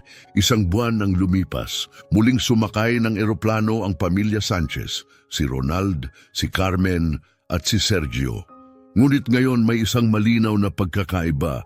Ang mga flight attendant ay bumati sa kanila ng may tunay na paggalang at profesionalismo. Walang pag-aalinlangan, walang panghuhusga. Ang bawat pasahero ay tinrato ng may pantay na respeto tulad ng nararapat. Habang inaayos nila ang kanilang sarili sa kanilang first-class seats, nilingon ni Carmen si Ronald na may mapanuksong ngiti. Sa tingin mo ba nakikilala ka nila? Tumawa si Ronald, umiling. Hindi mahalaga kung nakikilala nila ako. Ang mahalaga ay ang lahat ay tinatrato ng tama. Habang nagtakbo ang eroplano sa runway, masayang lumapit si Sergio sa kanya, hawak ang kanyang laruan. Daddy, lilipad na tayo ulit! Sigaw niya, ang mga mata puno ng tuwa. Ngumiti si Ronald, pinapanood ang kanyang anak. Oo, anak, lilipad tayo. Lumingon siya kay Carmen, ang kanyang presensya kasing tibay at kasing aliwalas ng dati. Ito ang dahilan kung bakit nila ginawa ang lahat ng ito. Hindi para sa kapangyarihan, hindi para sa atensyon, para lamang sa simpleng dignidad ng pagiging tinatrato ng patas. Habang unti-unting umaangat ang eroplano sa himpapawid, sumandal si Ronald sa kanyang upuan, pinapanood ang mga ulap sa labas ng bintana. Alam niyang hindi pa tapos ang laban. Palaging may mas kailangang ipaglaban, mas kailangang ayusin. Ngunit ngayon, binigyan niya ang sarili ng isang sandali ng kapayapaan dahil alam niyang ang paglalakbay na kanilang sinimulan ay may tunay ng epekto. At minsan, iyon ay sapat na.